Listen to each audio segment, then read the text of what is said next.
What's going on, everybody? Welcome to the statement. It's your boy Manny, as usual.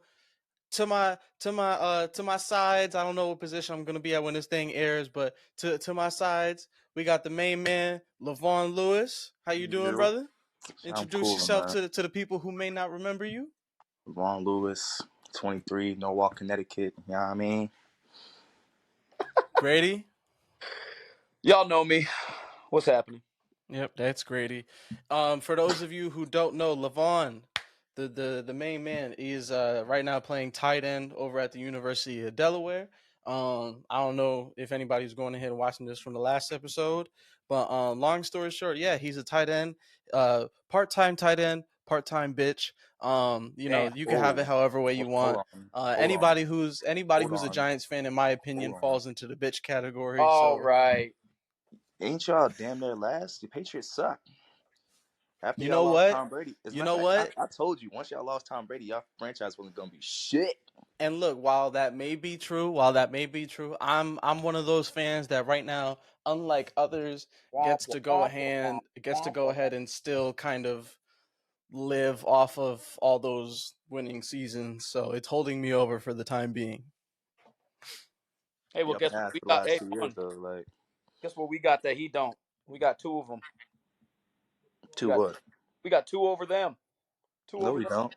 No, we have Yeah. 4 rings. They have 6. No, I know. I was saying that still though. We took two away from them. Oh, yeah. Yeah. Yes, you guys got lucky and took two away from us. Lucky. Uh, yep. Nobody gets lucky twice. Nope. Look, we're not gonna go ahead and we're not gonna get into that because you know what? At the Y'all end of the got lucky. day, That still Seattle ass at the that end of when it's Seattle all and said and Falcons done. When it's all ring, said and done, where I don't was it? remember the last time y'all even won a playoff game. And then y'all So had the last year, dickhead. We beat the fucking Vikings in the first round. How you forget that fast? When's the really? last Oh time wow. I mean, the y'all beat? win was just that irrelevant that I don't even fucking remember. I'm sorry. No, you just had your Like, head in your own like ass. whoopee, you guys beat the Vikings. The fuck You you had your want, a head in your cookie? pillow because you had your head in your pillow because you was getting fucked by every other team. Look, you want to know something? You Your want to ass know hurt, bro. something? At Does the your end of ass the hurt? day, Does your ass hurt? huh? Does your ass hurt? I don't know. Because niggas got you bent no I don't Vaseline. know. There was a lot of look. There was a lot of years of getting to go ahead and getting my behind pampered, watching You all know those What? what? Super I don't Bowl know the last wins. time we lost So to y'all. That's honestly that's me. I don't know the last time the Giants lost to the Patriots. Since I've been alive, I we think they only got play those each other in the 97 regular wins. season like every 4 years. Past within the I think it's like past. every 4 years. I'll tell you right now. During the two actual regular season games, it was '07. It was the year that we beat. It was your perfect year. It was, I think, week 14. You guys beat us 38-35. We took you down to the fucking wire, and then beat you in the big game when it mattered. This year, what was it? 2 weeks ago, I believe. We beat you guys. It was a fucking shit show of a game, but No, we I beat. get that, but what I'm saying is like I'm pretty sure there was a regular season game like a few years back, like 3 4 No, years ago. There no. was. Are you There sure? I was. swear to God, the only time we played them was. Nah, I'm pretty sure there was because I remember the Patriots winning that. Mm. Yeah, because I was talking shit to a few people about it. I definitely remember that. But nonetheless, speaking of a lot of Super Bowls, we just had a game, not that long ago between the Niners and the Eagles that definitely went ahead and shook up the Super Bowl conversation because a plethora of people, including myself, had the Eagles as like clear favorites to represent the NFC in the Super Bowl. And yeah, I don't know how that's looking right now after the complete ass whooping that took place in Philly too. Like the 49ers, they didn't just do what they did on a neutral field or Okay. in their home field. They straight up walked down, got their happy asses over in Philly, dressed all black in pregame, walked down in there, and as Drewski said, they stood on business. You Tap know what that I'm saying? ass. I'm out here standing on business. Paul, what you say? Uh, Well, me and Manny were having this conversation earlier in the year before the season even started that those are going to be the two powerhouses in the NFC. It's a toss up between the two because they both have really good offensive lines, skill players. Eagles have a lot better quarterback, but I believe Brock Purdy is an above average quarterback in a very explosive offense with a lot of misdirection and motions that they do. Their schemes are meant to fuck with defenses. And I think that's the one thing that caught the Eagles off guard because they didn't see a team that has so much versatility in it, along with Deebo Samuel, who's running through everything. George Kittle's a tight end who does really well in the run game and can catch passes. And you got Christian McCaffrey. There's not much you can do to stop that when you also have Brandon Ayuk over top. No, that's true. While we go ahead and transition though, Vaughn, you might want to fix your camera because I can't see you. You sure? I'm here. Oh, we can't Yeah, see I you. can't see your camera, bro. Oh, Well, there we go. There we go. There's y'all. Why didn't y'all say nothing Um, before I started talking? you know what? Because mid flow of the conversation, but nonetheless, you're back. So I saw this on ESPN not that long ago. I think it was Stephen A. Smith who said it, and I'm trying to go ahead and get y'all opinion on it. He said that the beating that just took place basically like delegitimized. I can't say the word. Fuck. You got it. You got it. Legit whatever. It basically went ahead and made the NFC championship that they got last year basically meaningless because of the ass whooping that they took just now. And his reasoning behind it was because of a comment that Deebo Samuel made saying if Brock Purdy was our starter in that game, the outcome would have been entirely different. Now we see that game, Brock Purdy's the starter, ended up totally different. So, like, do you guys agree with Stephen A. Smith basically saying that NFC title game win that they had, in last year's playoffs, meaningless? No, it doesn't make it It doesn't make it meaningless because the Eagles are still a really good team. What changed this year is I feel like the Eagles aren't as explosive and they're giving up a lot more. You're seeing more of their flaws. They're not the same dominant team you saw last year.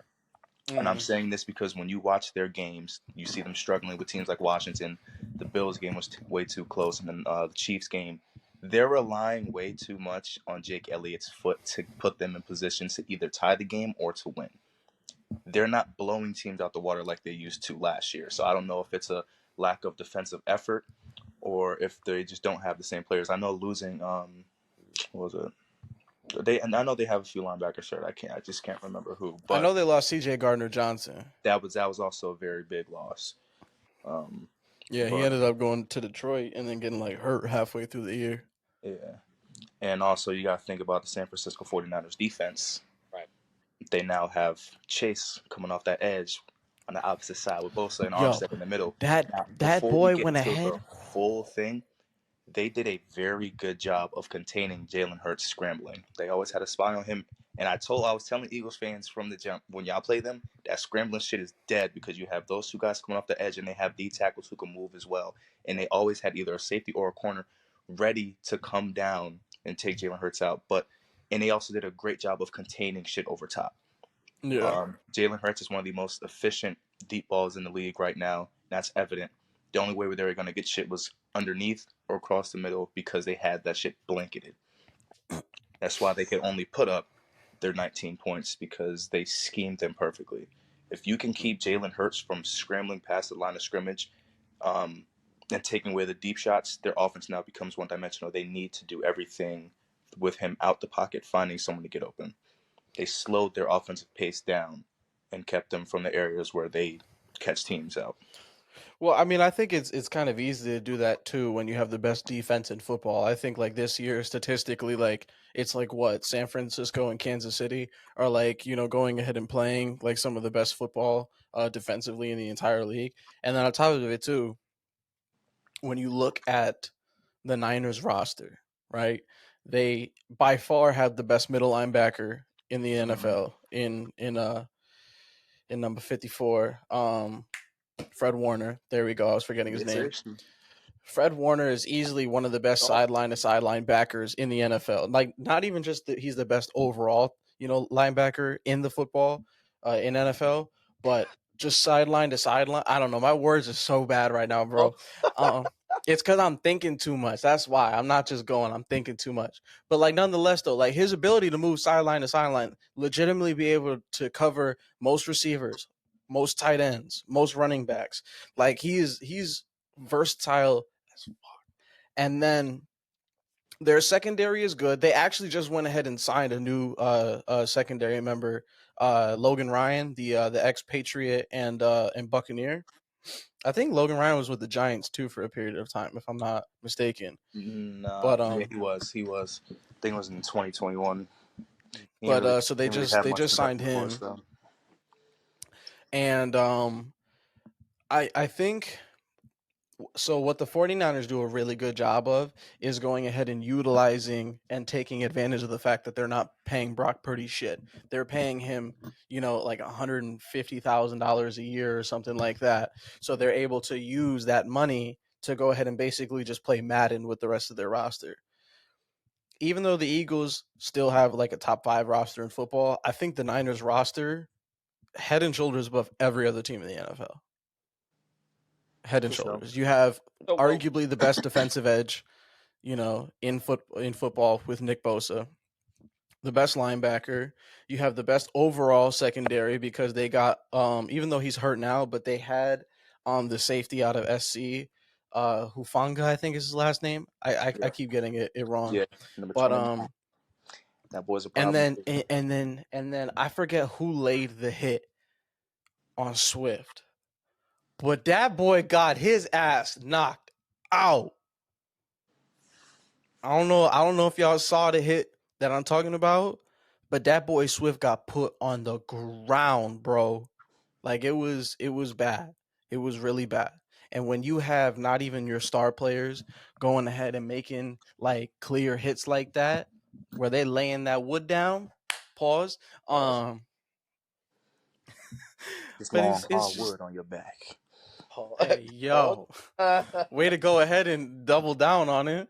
Um, but yeah, it's one of those things, dude. Like the Niners are playing Madden with everybody else. Everybody else is playing, checkers. The Niners is playing chess, and they just walked up into Philly with a black Air Force cleats on and stood on business. But I'm saying it also comes down to scheme. They Yeah, schemed up we that know. offense really well. They know they had to protect the deep shots, and they know they had to contain the run, and that's something that they did really well. If you can keep Jalen Hurts inside that line of scrimmage, now they have a really good line, so you're never going to completely shut him down. He was still able to Yeah. roll out the pocket and have time and space to find people, but they also rush four consistently, so they're sending pressure and they're dropping everyone back. So Well, they don't need to rush more than 4. no, no, they don't. But that's why I'm saying they're able to contain those deep shots. They don't need to blitz every once in a while or blitz 50% of the game.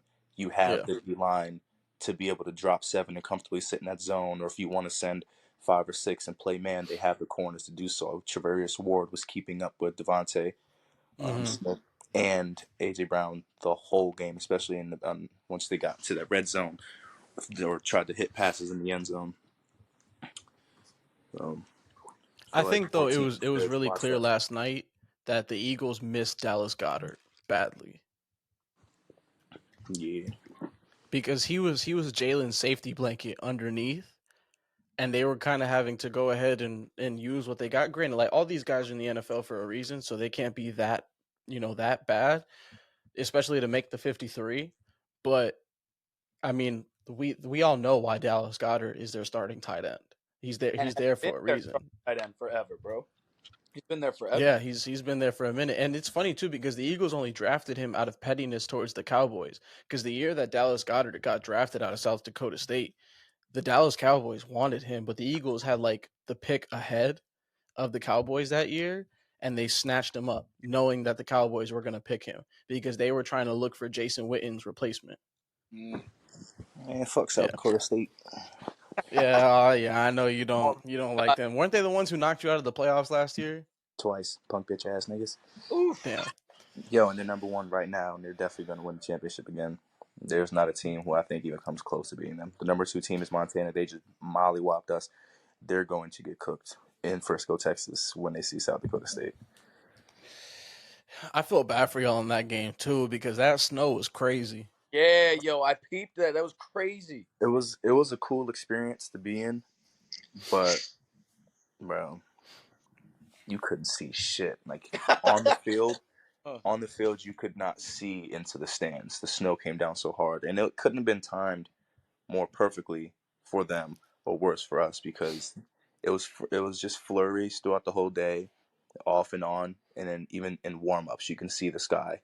We go inside, we come back out the tunnel, and that shit just came. The moment the game started, Damn. it's good they didn't have heaters on the sideline because my hand was in my hand warming the whole game.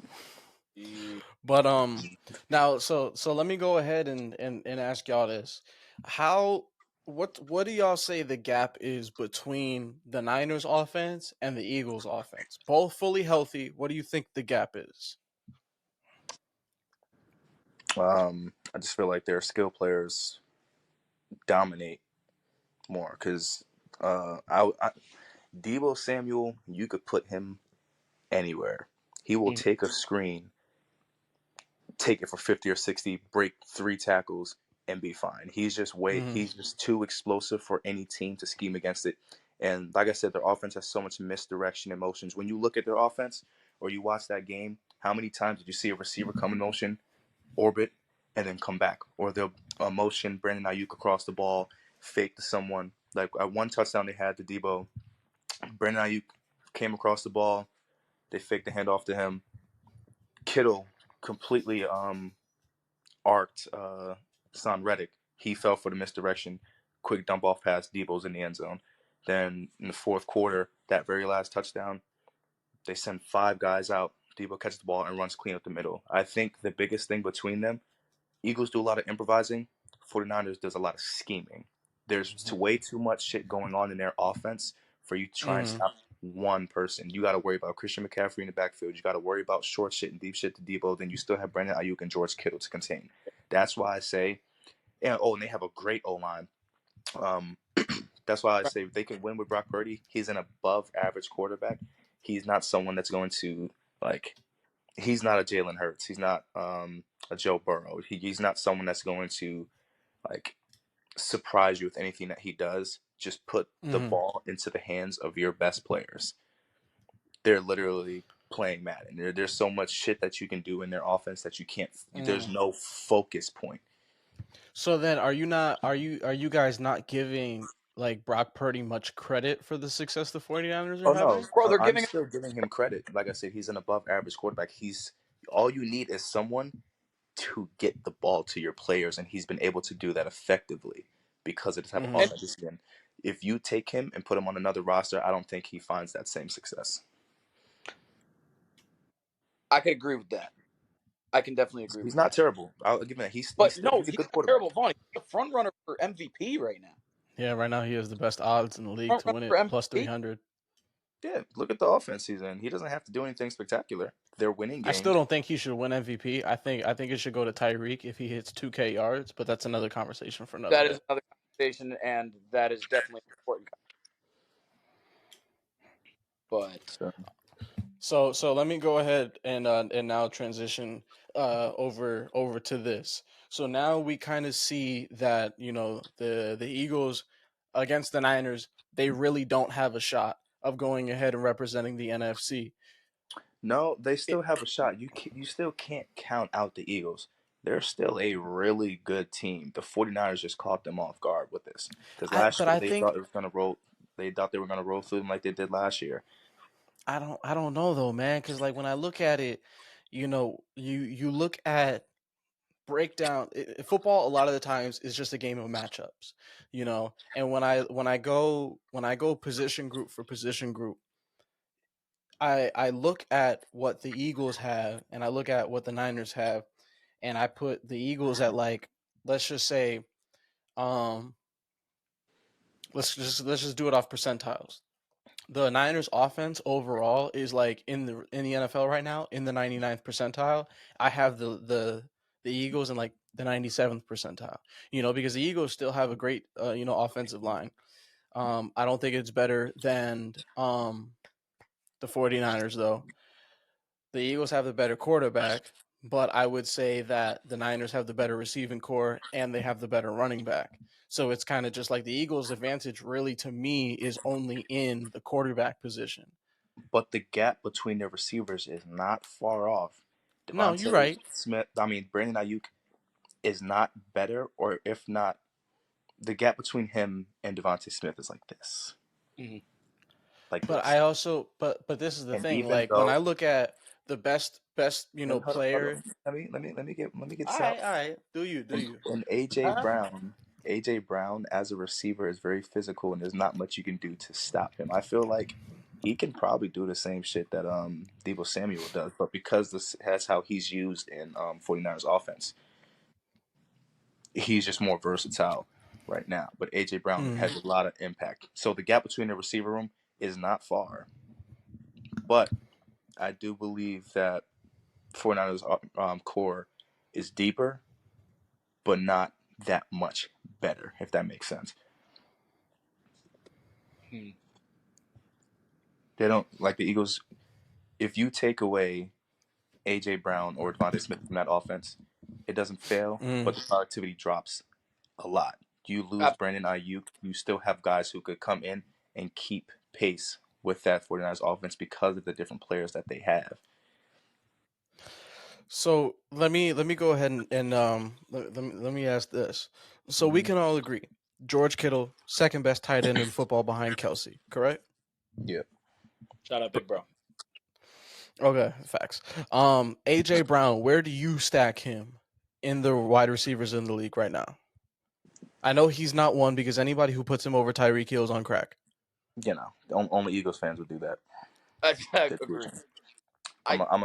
He's either top 5 or top 3. I was gonna say definitely top 5. I agree with you 1000%. But he's not leaps and bounds the second best receiver in the NFL. No. Okay.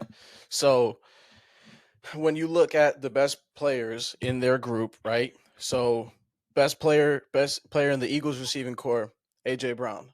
Best that the 49ers have is George Kittle. Let me ask y'all this. Who would you rather have on your offense, AJ Brown or George Kittle? Depends on what kind of offense we're running. I feel like I'd rather have AJ Brown. Wow, okay. If I want to, because I like to pass the ball. If I want to really spread things out, I need to have a really good wide receiver one. Like if you're saying this, who am I going to compensate for not having a receiver? Because I don't want to have shitty receivers and George Kittle or a terrible tight end and AJ Brown. Mm-hmm. Well, because I'm just trying to go ahead and look at when you look at those teams' two best players, who outranks the other. Like me personally, Deebo Samuel is a more impactful player for the 49ers than Kittle is. And honestly, I'd put him neck and neck with McCaffrey for what McCaffrey's been doing for them this season. You're making Manny, you're making that face, but Deebo single-handedly by him destroyed the Eagles defense, and he does it. No, I get that. I saw the numbers. He had 139 total yards and he had 3 total touchdowns. Dude stood on business, especially after all that shit he was talking to James Bradbury. But it's just like when I'm looking at the team's best players in their receiving core and running back group, right?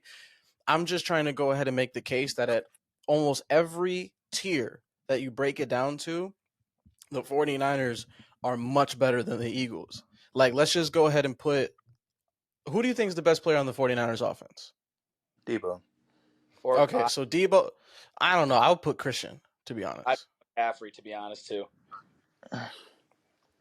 They Like I think I'd rather. So when it comes to like the top tier player, I'd rather have McCaffrey than AJ Brown. Then next, I'd rather have Deebo than have Devontae Smith. Then I'd rather have Kittle than Dallas Goedert. Like when you look at it, bro, like I'm telling you, there's a reason why I don't think the Eagles, they ain't got shit on the Niners, and this win went ahead and proved that for me. But the gap isn't that huge. The biggest gap is honestly just Christian McCaffrey and their running back.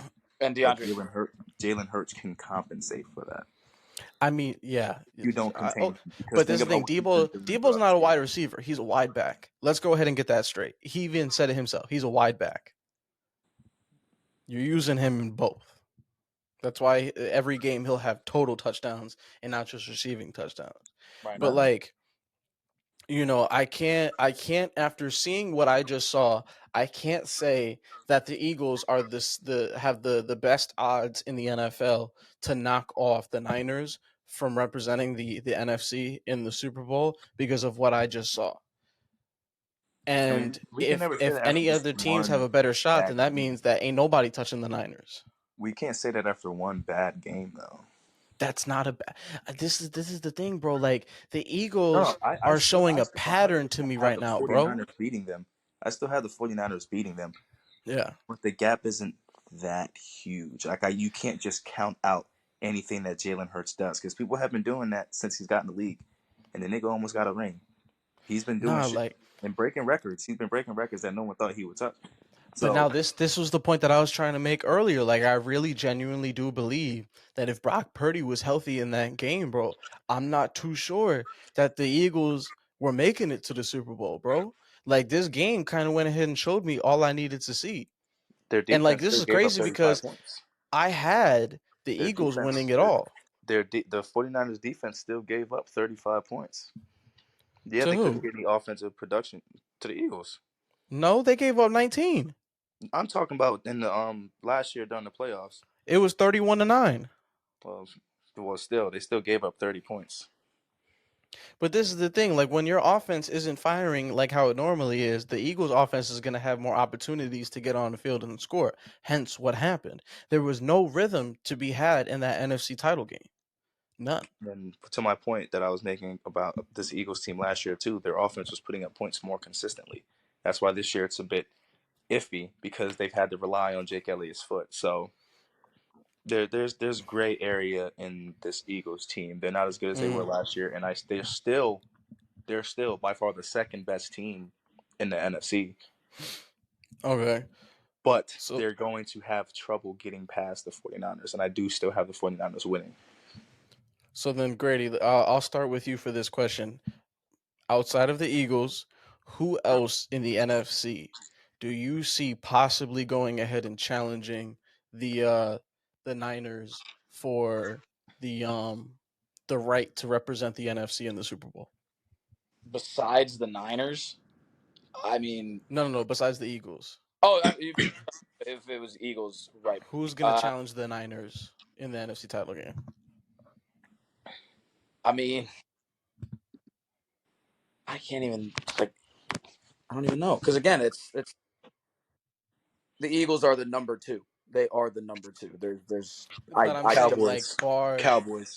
you I really don't even know. I forgot about them. I don't know how the fuck I was forgetting. The Eagles might fuck around and lose to the Cowboys this weekend too. I will say that. Cowboys have been playing real well. Yo, And even though they their normally defensive go ahead line and is do that and then choke when the game gets, brightest, I'm not they gonna lie. look good this year. This is a different team that I'm seeing from them. I hate the Cowboys. Despise them. right. But their defense is playing lights the fuck out. If they can play, if they can scheme if they watch the film and they could scheme up Jalen Hurts like they did, like the 49ers did, the Cowboys can 100% win that game. Especially with Michael Parsons firing anywhere they want to put that nigga. They do a lot of stunts, and their D tackles get in the backfield like this, and you can't escape I Michael also Parsons. think right now Dak Prescott He's is doing playing like he's worth his contract right now. He always does that though. He's gonna have to show me in the playoffs. That's one thing I can't stand about Dak because I'll defend him. I'm like, yo, he's still a really good quarterback, but then he does some nut shit in the playoffs, and then everyone's like, oh, he's folded. I'm like, but his defense also didn't help him. Like, Dak's one of those players where he's gonna have to prove to me that he can do some shit in the playoffs and stop losing to the 49ers when he sees them. Because that's the team that's been like, Yeah. One thing that I have I've actually won money on Dak losing to the Niners. really. I won like $200 bro, he's because done it like 2 or I 3 bet on the years straight. Niners in the playoffs. He's done it like 2 or 3 years straight. Look, I know. here's And it looks like it's probably gonna happen again this year. I got a fun point here. I'm curious. I don't think it's gonna happen, but I'm curious to see what the Lions start doing too. I Because forgot about the They have been Lions. playing remember well. saying this on each episode, we bring up the Cause I Lions. like Jared. I like Jared Goff. I like Jared. I like I'm on St. Brown.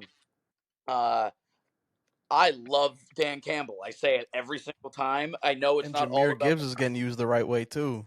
Yup. And now Jahmyr Gibbs. Yeah. But I'm just curious to see now how their cards are going to play and how they're going to play the rest of their cards for the rest of the season.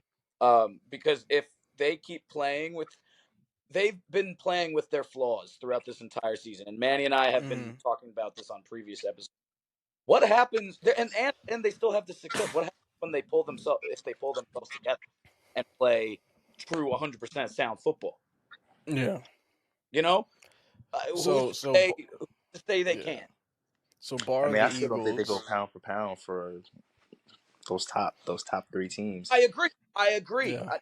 I'm not disagreeing with you there. I And think it sucks to say that too, because like, just like everybody else, I like the Lions, I do, but I don't. They're playing see them. they be playing very veteran offenses and defenses between the Cowboys, the 49ers, and the Eagles, because that is a veteran heavy team. 1,000%. But with that being O-line, said, D-line. And the Eagles have a good mixture of veterans and young guys too, because don't forget Jordan Davis and Jalen Carter are on that defensive front for the yeah. Eagles. That's But that's Those Riddick some holds it boys down not to too. play around with. All right, everybody. Well, look, thank you for going ahead and watching today's episode. We appreciate you. Make sure you go ahead and follow us on TikTok at the Statement Sports Podcast. Appreciate you for going ahead and watching. Peace. All right, let me stop this.